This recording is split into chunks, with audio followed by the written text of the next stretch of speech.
Angle measurement का एक और तरीका है सर्कुलर सिस्टम या रेडियन सिस्टम।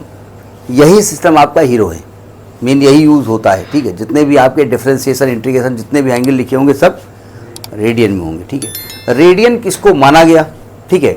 अगर आपको याद हो, जब आपको फिजिक्स में फंडामेंटल क्वांटिटीज पढ़ाई गई थी और फंडामेंटल यूनिट पढ़ाई गई थी, तो फंडामेंटल क्वांटिटी 6 थी, 7 थी, पहले 6 थी, बाद में 7 हो गई थी। तो मैं पहले की बात कर रहा हूँ जब 6 थी, अब की बात कर रहा हूँ तो 7 थी।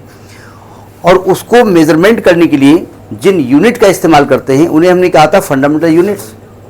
वो 6 थी, 7 थी, पहले 6 थी, बाद में 7 हो गई। तो उसमें ये कहा गया कि दो लाइन के बीच अगर एंगल मेजर करना हो तो एंगल मेजर किया गया तो भाई इसकी यूनिट क्या होगी, तो इसके लिए एक सप्लीमेंट्री यूनिट बनाई गई। वो कौन सी थी, रेडियन। तो उसी रेडियन के बारे में बात करने जा रहे हैं। रेडियन माना क्या गया, भाई एक रेडियन क्या होता है। तो कहते हैं ऐसा करो कि आप एक सर्कल बनाओ, एक सर्कल बनाओ, ठीक है, और उसका कुछ रेडियस होगा, एक रेडियस होगा, उस रेडियस के बराबर एक आर्क काट लो। ये आर्क की हमने रेडियस क्या मानी है, मतलब आर्क की लेंथ किसके बराबर मानी है, रेडियस के बराबर।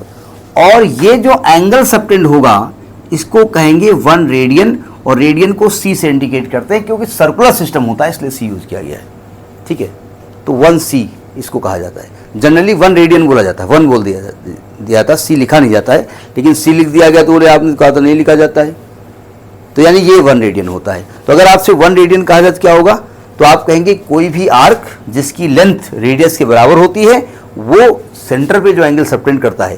पर एंगल सबटेंड करता है मतलब भाई ये बॉडी हमको दिखाई पड़ रही है, ठीक है, हमको दिख रही है, और हम इसको अपनी आँख के नज़दीक ला रहे हैं और ला रहे हैं और ला रहे हैं, अभी हमको पूरी नहीं दिख रही है, हमको नहीं दिख रही। क्यों नहीं दिख रही भाई, बोले तो खुदे चूतिया हो, यहाँ कौन लावा जाते, यहाँ देखो ना, उतने नज़दीक काहे देख रहे हो भाई। इस बॉडी ने हमारी आँख की रेटिना पे एक एंगल बनाया। तो एंगल कैसे बनाते हैं, यहाँ से और यहाँ से मिला के एक लाइन ऐसे मिला देते हैं, ये एंगल होता है। तो उसी प्रकार से इन दोनों एंड पॉइंट को ऐसे मिला देते हैं, तो इनके बीच के जो भी ये होता है उसको एंगल कहते हैं। तो इसको डिग्री में आप जो भी लिखना चाहें, इसको हम फिलहाल क्या कहेंगे, 1 रेडियन होता है।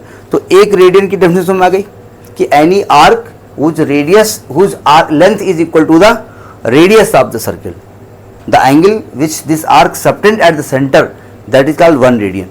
लेकिन ये ज़रूरी तो है नहीं कि ये आर के बराबर ही हो, ये कुछ और भी हो सकता है, नहीं हो सकता है। तो हमने कहा ठीक है, इस कुछ और हो सकता है। चलिए हमने माना ये लेंथ हम एक और ले लेते हैं, आर्क इतना लेंथ ये ले लेते हैं, और ये एंगल निकालना है आपको, ये रेडियन निकालना चाहते हैं आप, ठीक। इसकी लेंथ आपने क्या ले लिया, एल। तो हमने पढ़ा angle is equal to arc upon radius. कहाँ से आया, बोले वो आया, देखो इसकी लेंथ क्या है, जब इसकी लेंथ आर है तो एंगल कितना है, 1 रेडियन, ठीक है। और जब इसकी लेंथ 1 हो जाएगी तो एंगल कितना होगा, 1 अपॉन आर रेडियन। और जब इसकी लेंथ एल हो जाएगी तो L upon R radian. L बोले तो आर्क, आर बोले तो रेडियस। तो यही एंगल का फॉर्मूला हो गया, angle is equal to arc upon radius, यानी एल अपॉन, यहाँ से निकाल लिया हमने, ठीक है।